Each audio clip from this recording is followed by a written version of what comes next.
అమ్మవారికి ఎంతో ఇష్టమైన చక్కెర పొంగల్ నైవేద్యం చేస్తున్నామండి.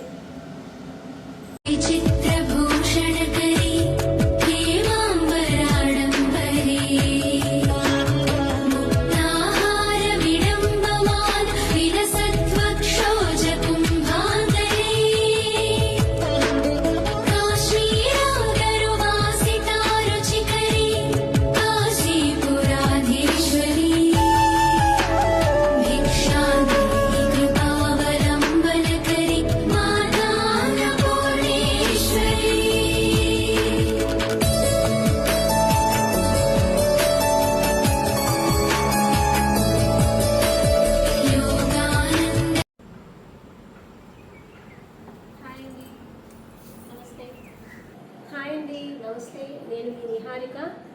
అందరికీ మొదటగా విజయదశమి శుభాకాంక్షలు. అందరికీ తెలిసే ఉంటుంది విజయదశమి అంటే నవరాత్రులు నవదుర్గ అవతారాలు మనం సెలబ్రేట్ చేసుకుంటాము.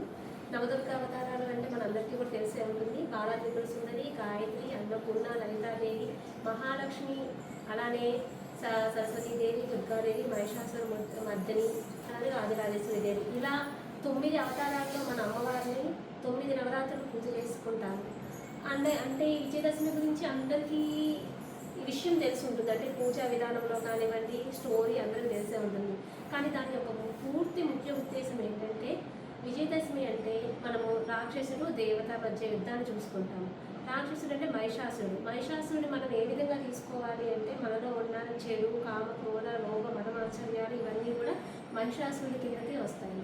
అలానే అమ్మవారి అవతారం అంటే మంచి అంటే మనలో ఉన్న ధైర్యం కానీ, సత్యం కానివ్వండి, మనం చేసే ప్రతి ఒక్క మంచి పని కూడా అమ్మవారి అవతారం కిందకి వస్తుంది. ఎప్పుడైతే మనలో ఉన్న కామ, క్రోధ, లోపాలు ఇవన్నీ కూడా జయించామో అది మనకు విజయదశమిగా తీసుకుంటాము. దాని యొక్క ముఖ్య ఉద్దేశం అదే. కాబట్టి ఎప్పుడైతే వాటన్నిటి మనం జయిస్తామో ప్రతి ఒక్క రోజు కూడా మనం విజయదశమిగా చేసుకోవచ్చు.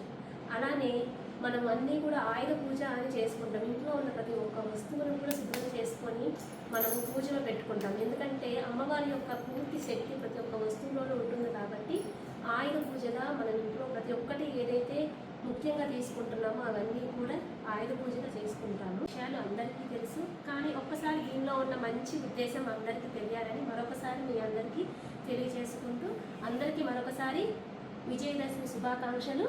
అందరూ కూడా సుఖ సౌకర్యాలతో ఆయురారోగ్యాలు అందరికీ మంచిగా ఉండాలని కోరుకుంటూ, మీరు చేసే ప్రతి ఒక్క పని కూడా మంచిగా జరగాలని కోరుకుంటున్నాను. ఇట్లు మీ Niharika, Shri Vishwashanti high school, Kantheru and kaja.